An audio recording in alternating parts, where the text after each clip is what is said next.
Somewhere in the mountain valleys of South America, there is a virus most people have never heard of. It doesn't announce itself.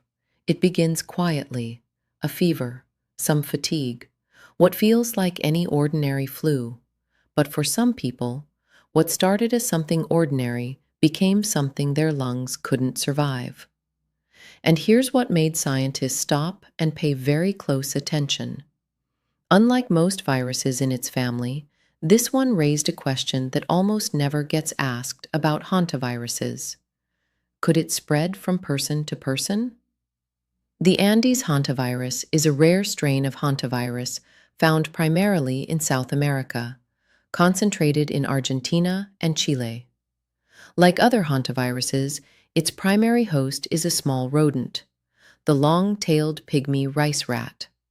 When infected rodents shed the virus through their urine, droppings, or saliva, and that material dries into dust and a person breathes it in, the virus enters the body.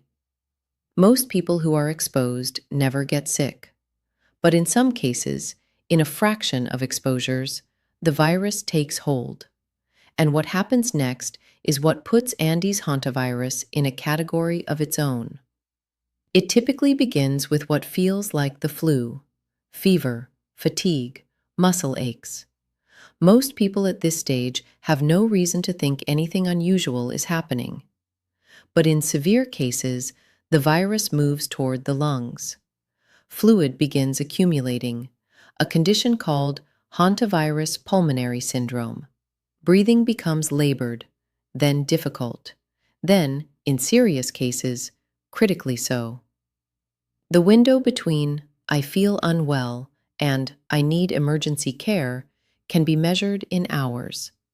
That is what makes early recognition so critical and so difficult. There is no specific antiviral treatment approved for this condition. Medical teams can provide supportive care, oxygen, fluids, monitoring, but the virus runs its own course. Most hantaviruses around the world share one clear rule: they don't spread from human to human. You get it from a rodent. You don't pass it to the person next to you. Andes hantavirus appeared to break that rule.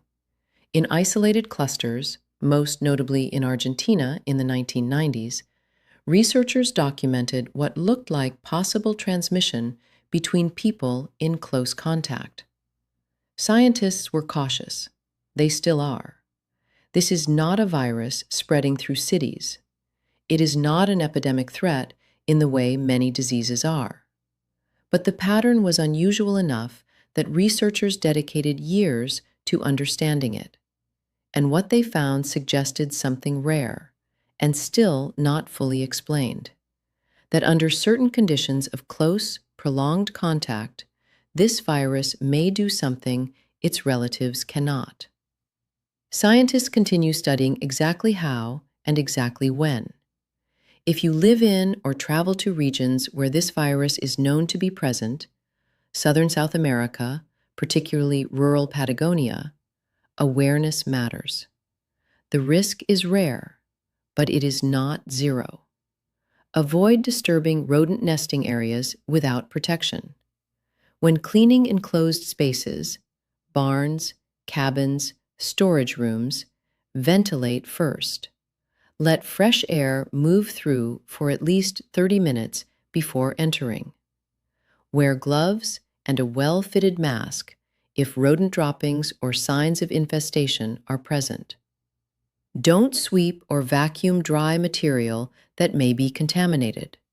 The goal is to avoid sending particles into the air you'll breathe. These are simple precautions, and in most cases, that's all it takes. Awareness, not panic, is what protects people. The Andes hantavirus is rare. For the overwhelming majority of people on Earth, it will never be a threat.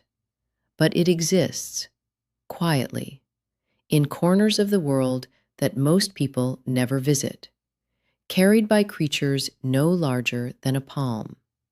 Sometimes the most serious things in nature don't arrive loudly. They settle into the dust. They wait to be disturbed.